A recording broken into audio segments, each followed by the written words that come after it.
Today we're going to look at AI image generators and their use for teachers, because they have a great potential for lesson creation and for teachers to create any kind of image they could ever want for their lessons.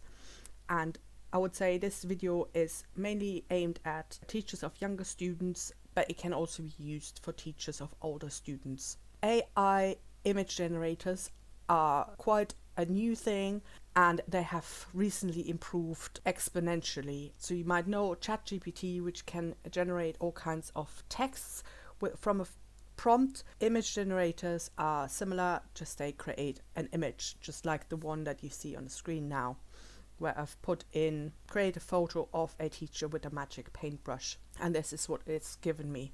So these image generators can make any type of image. It can be a photo, a coloring page, a clip art, and they are completely new images. So it doesn't just find them online, but it generates them out of all the images that it has been taught on, which are basically all the images that you can find online. There is a bit of a moral dilemma here, because some artists are upset that their images have been used for teaching these image generators, and these image generators can be used to copy the art style of different artists or photographers, even living ones, which obviously is quite a big problem for those artists, because anyone can now just steal their style. On the other hand, legally you are allowed to use all these images, and you can even use them for commercial uses. For example, you could sell your resources on TES, or teachers pay teachers, if you wanted to. And I think everybody needs to make their own decision in how far they're going to use, for example, artists' names in their prompts, or if you're going to stick to describing the content of an image, or a style of an image. In either case, you will not know what images your prompt has been generated from. So this is just something to keep in mind. On the other hand, it is really a tool where you can create any image that you need, no matter how crazy it is, how specialized it is, you can make it yourself. So I'm going to look at 3 tools in particular, namely Midjourney, which runs through Discord, which is kind of a chat forum. And there is Canva, which lots of you probably know, the kind of image and presentation creation website, and Dall-e 2, which is run by the same people as ChatGPT. There are a few other ones as well, so you can also use Stable Diffusion, Leonardo AI, and Bing Chat can also now generate images using Dall-e 2. I'm going to mainly focus on the 3 top tools, because they are the ones that I have used and that generate the best results. As often in life, the one that creates the highest quality images is also the one that is the most expensive, namely Midjourney. And I'm going to run you through in a minute which different subscription models there are. Canva is free if you are signed up with an education account, which you can easily get if you have a teaching email address.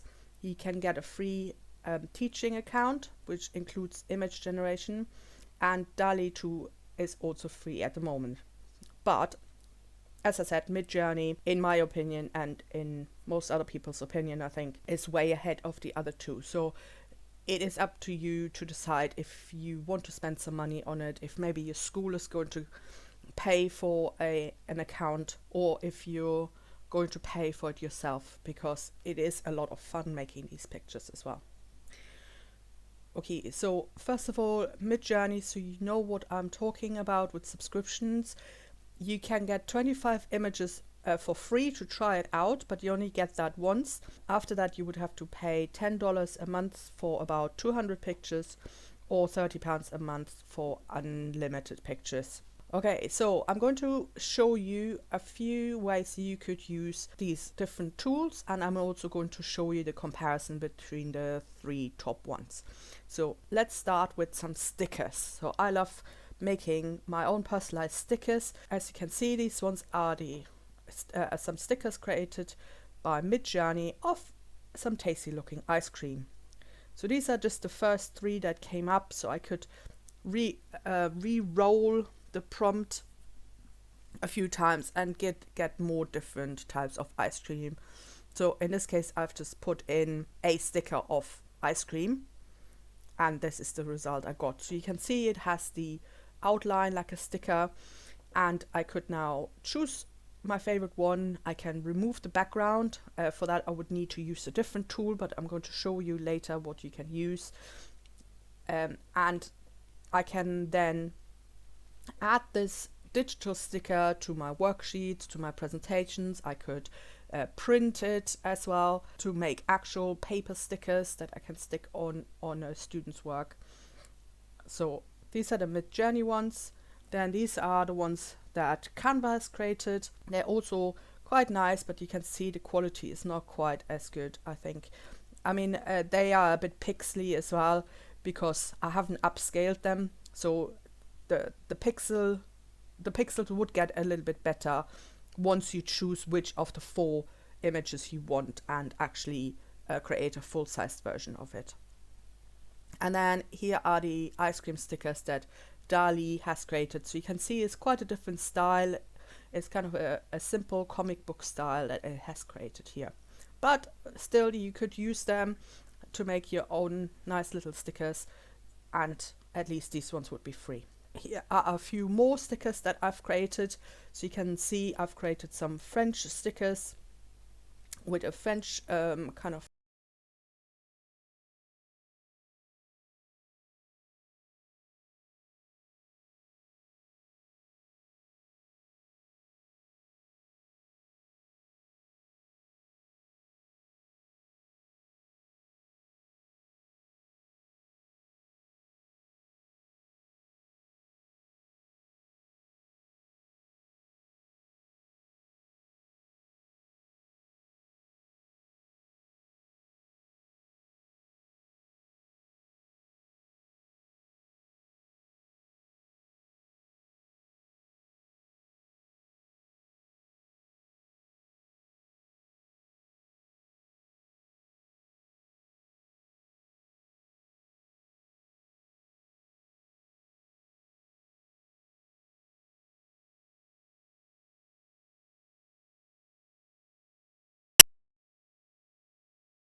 there's some more clip art that I've created with Midjourney just to show you what different areas you could use it with. So here's a little witch for a Halloween display.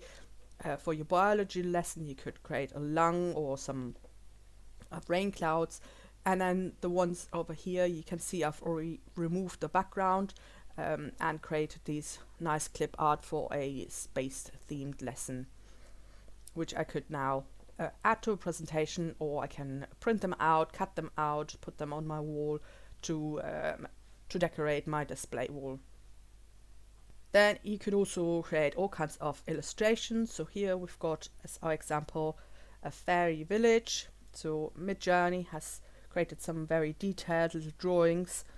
I mean, these ones are relatively similar in style, but again, I could adapt it more by putting in certain styles, certain colors that I want to have included. Here are the Canva ones, so they look a little bit simpler. And here are the Dall-e fairies. You can literally put in any type of artwork, so you can see some other examples here. As you can maybe see, this one was for a project about the color green. So you've got some surreal landscape, some Art Nouveau, a paper cut scene, and an old-fashioned travel poster kind of style. So whatever you can think of, it can create it. And I'll go into a lot more detail later on about how to use the different tools, how to use the different styles. Okay, another great thing is that you can create photos with a white background, which then means you can edit these photos to take the background out and basically turn these also into stickers or clip arts that you can add to anything. So here are some horses. So these are the Canva horses. And here are the Dall-e horses. So Canva, as you can see, has not been so good at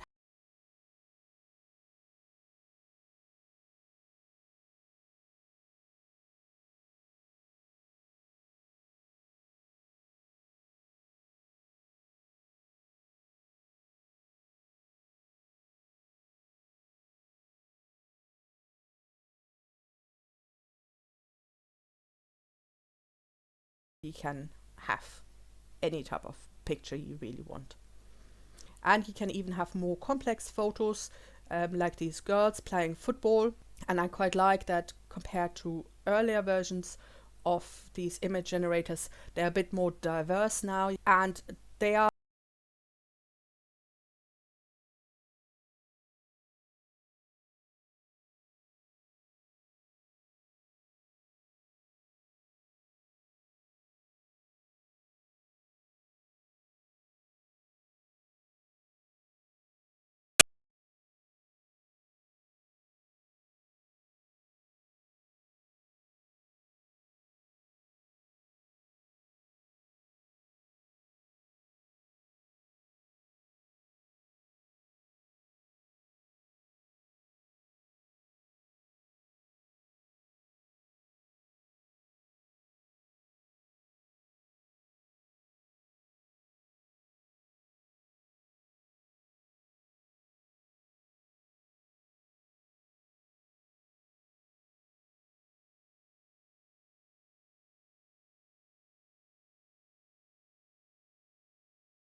you've already got. So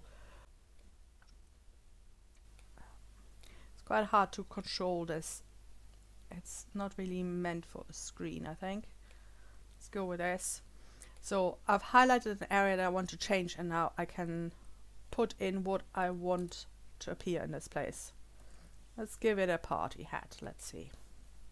And the amazing thing about this magic edit is that it normally takes into consideration what is already on the picture, and it will recognize, for example, the angle of the picture or the angle of the floor and kind of blend it with what is already there. So in this case here, it's really taking into consideration that we're kind of looking sideways onto the hamster, and it's pointing it slightly in that direction, which is very clever.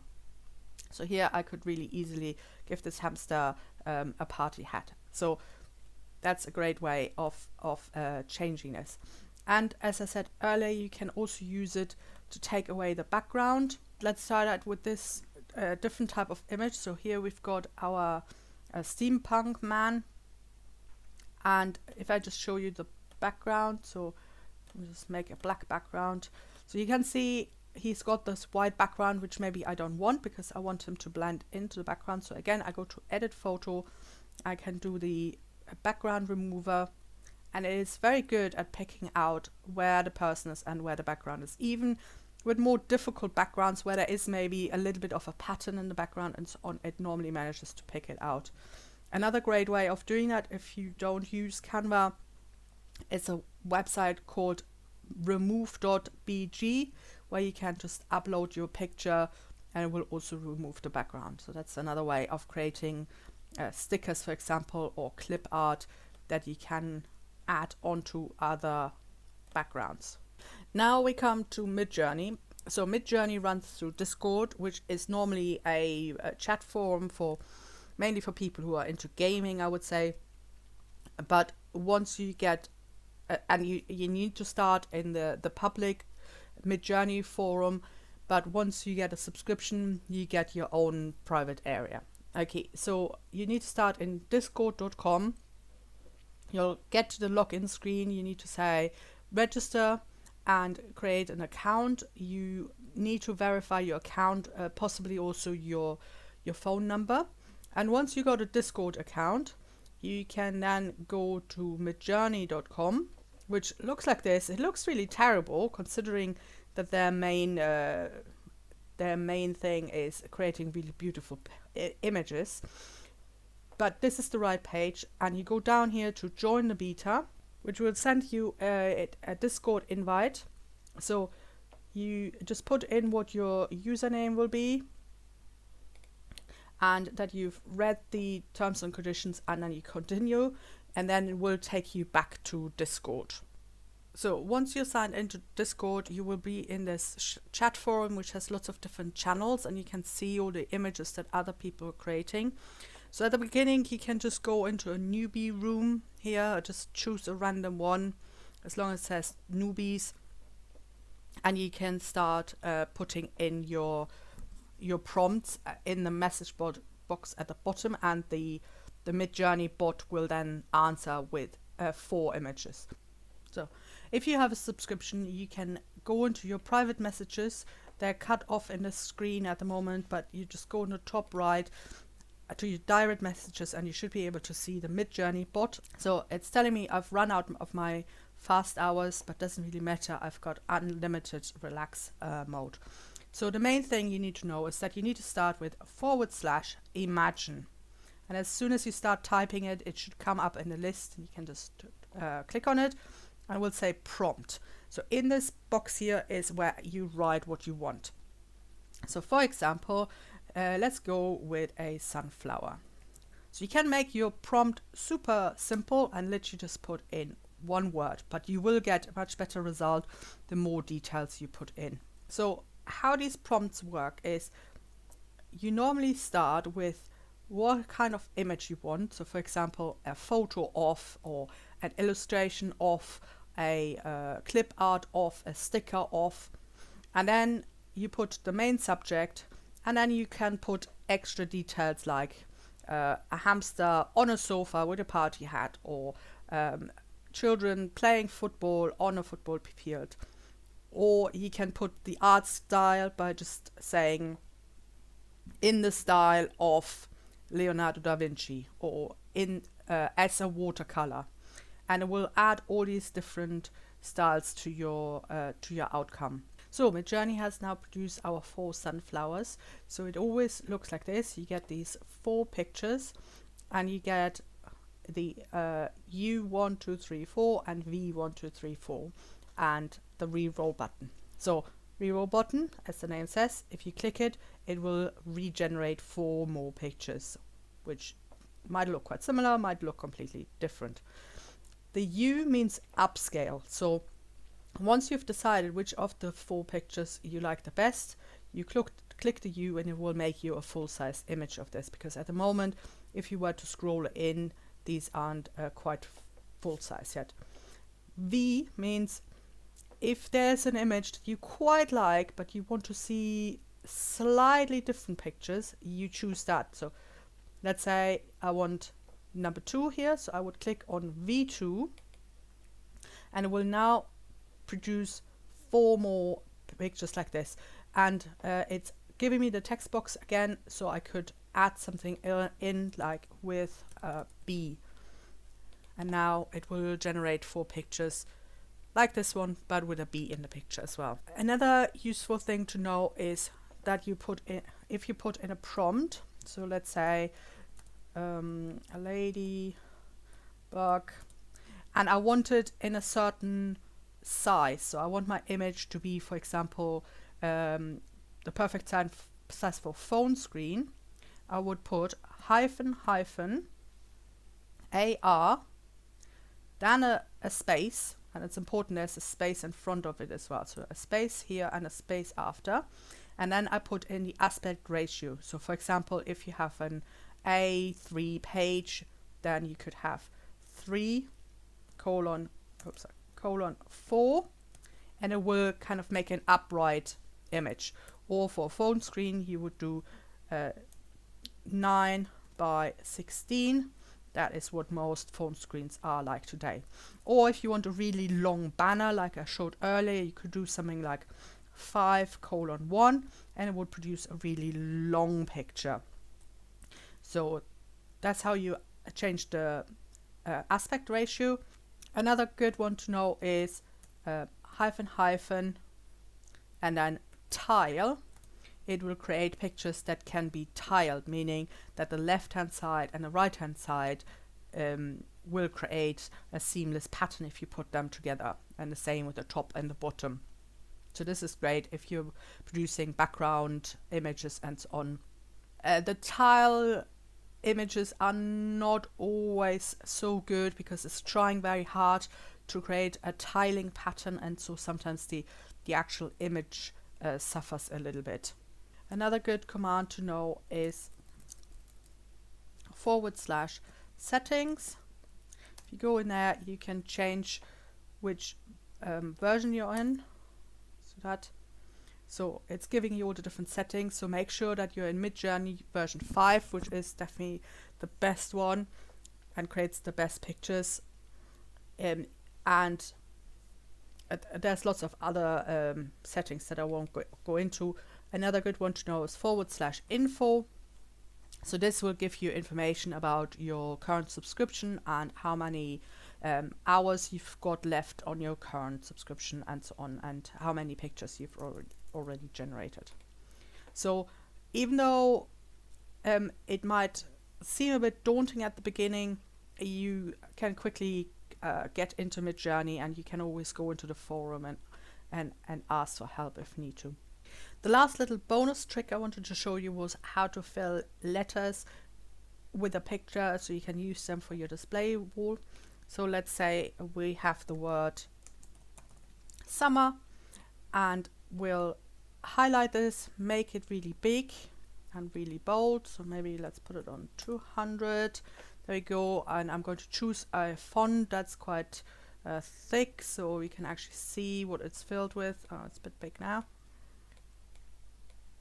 Okay, so we've got the word summer, and all we need to do is highlight it, go to shape format, And then over here where it says text fill, you click on go to texture and more textures.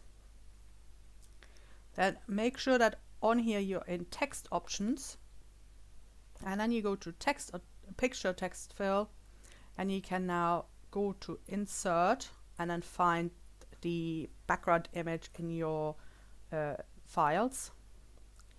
So you go to from file. So here I've got my nice rainbow picture which I want to use. So I go to insert, and it's now made this into rainbow writing, and I could even change it now if I wanted to. Let's say I want it to say sunny instead. Oops, sunny. I can do that. And to make more changes, I go back into the text options here. I can click tile. This will change which part of the picture you can see, and you can then play around with the offset a little bit as well. So if one corner of your picture is nicer than the rest, play around with these a little bit till you've got the right bit of your picture on the writing. So this is a nice little way of doing that, and you can then print this out, cut it out, either the letters individually or as a whole word, and stick it onto your display board or your PowerPoint presentation. Okay, I hope this video was useful to you, and if you've got any questions, put them in the comments, or if you generate any cool displays, then I would love to see them. So get in touch with me. The contact details are in my YouTube channel. It would be great to see what you make for your classes.